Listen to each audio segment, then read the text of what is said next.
Good afternoon, teacher and classmate. My name is Juan Rafael Almeida Calero, and today I am going to talk to you about the descriptive and prescriptive approaches in ELF.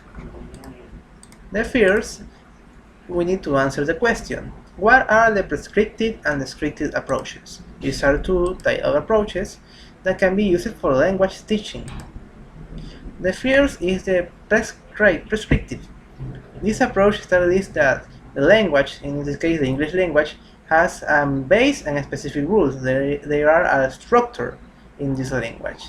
And with that, we need to correct the way we use the language.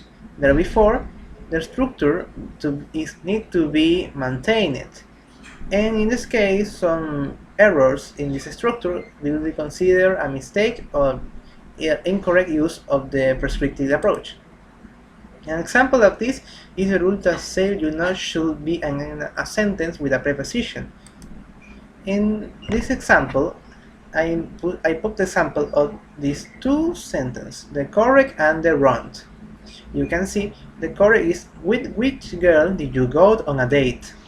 And the wrong sentence is which girl did you go on a date with? You can see it, the word with in the wrong sentence is in the end, and in the correct sentence it's in the beginning.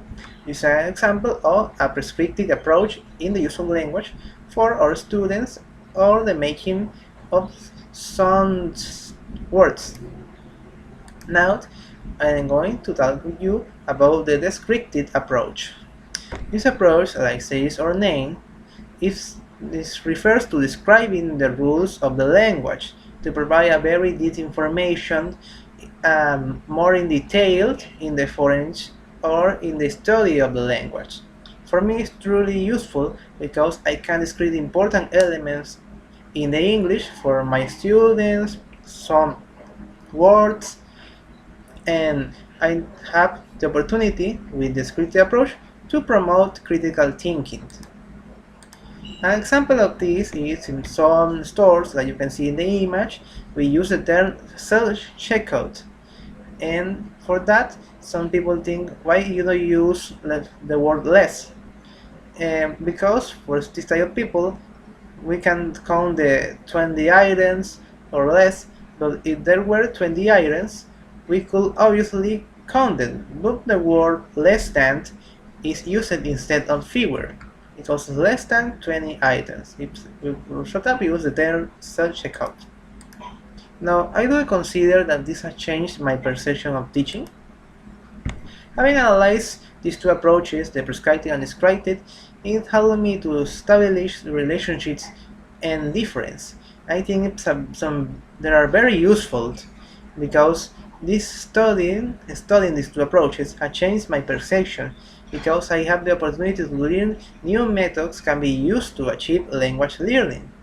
Because now I am the capacity to have a prescriptive approach with my students, to have a descriptive approach with my students in the use of the English. And it's very useful because it's more common way and we can talk to our students. It has made me clear that the field of English learning is very broad. It also explains me that teachers should need to be more sweet with our students. And with that, we need to create a correct process of observation, analysis, and constant evaluations. And then now I respond to that question with a yes. This has changed my perception of teaching. These are my bibliographic reference. Thank you for listening.